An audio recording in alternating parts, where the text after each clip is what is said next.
my.gov.uz portali orqali o'rta maxsus va professional ta'lim muassasalarini tugatganlik to'g'risidagi diplom ma'lumotlarini qo'shish yoki tahrirlash tartibini ko'rib chiqamiz. Dastavval my.gov.uz portaliga kiring va qidiruv satriga o'rta maxsus diplom ma'lumotlarini qo'shish yoki tahrirlash deb yozing va tegishli xizmatdan foydalanishni boshlang. Ariza turida diplom ma'lumotlarini qo'shmoqchimisiz yoki mavjudini yangilamoqchimisiz? Diplom ma'lumotingiz chiqmagan bo'lsa, diplom ma'lumotlarini qo'shishni tanlang. Yashash hududingiz va tumaningizni belgilab, keyingi qadamga o'ting. Bu qadamda o'qigan ta'lim muassasangiz bo'yicha so'ralgan barcha ma'lumotlarni qo'shib chiqing hamda yuborish tugmasini bosing.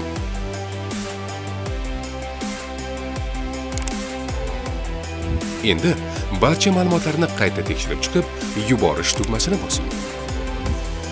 Xizmatdan foydalanish bepul bo'lib, arizangiz tegishli tashkilot tomonidan 15 kun davomida ko'rib chiqiladi va mening arizalarim bo'limiga xabarnoma shaklida yuboriladi. my.gov.uz bilan vaqtingizni tejang.